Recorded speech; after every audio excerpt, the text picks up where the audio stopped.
Let's go discover the beauty and see its history. Tuloy po kayo sa Arkadiosanong Dambana ni San Juan Bautista. Ang Archdiocesan Shrine of St. John the Baptist ay dumadalaw sa kanilang pamayanang nasasakupan upang ipadama na ang bawat isa ay kabilang sa isang simbahan at pananampalataya.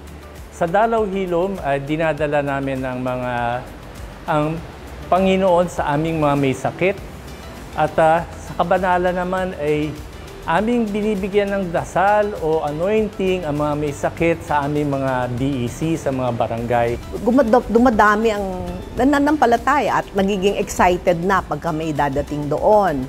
Kasi ikinikwento namin ang buhay ni San Juan. I must decrease, he must increase. At ito isang napakagandang katangian ng pagpapakumbaba. Yung the virtue of humility ay mahalaga para sa lahat dito sa amin. Yung buhay, dapat yung kadakilaan po ni Jesus, yun po yung pinapalaganap. I must diminish my self-desires, my self-importance. Importante po siya sa lahat.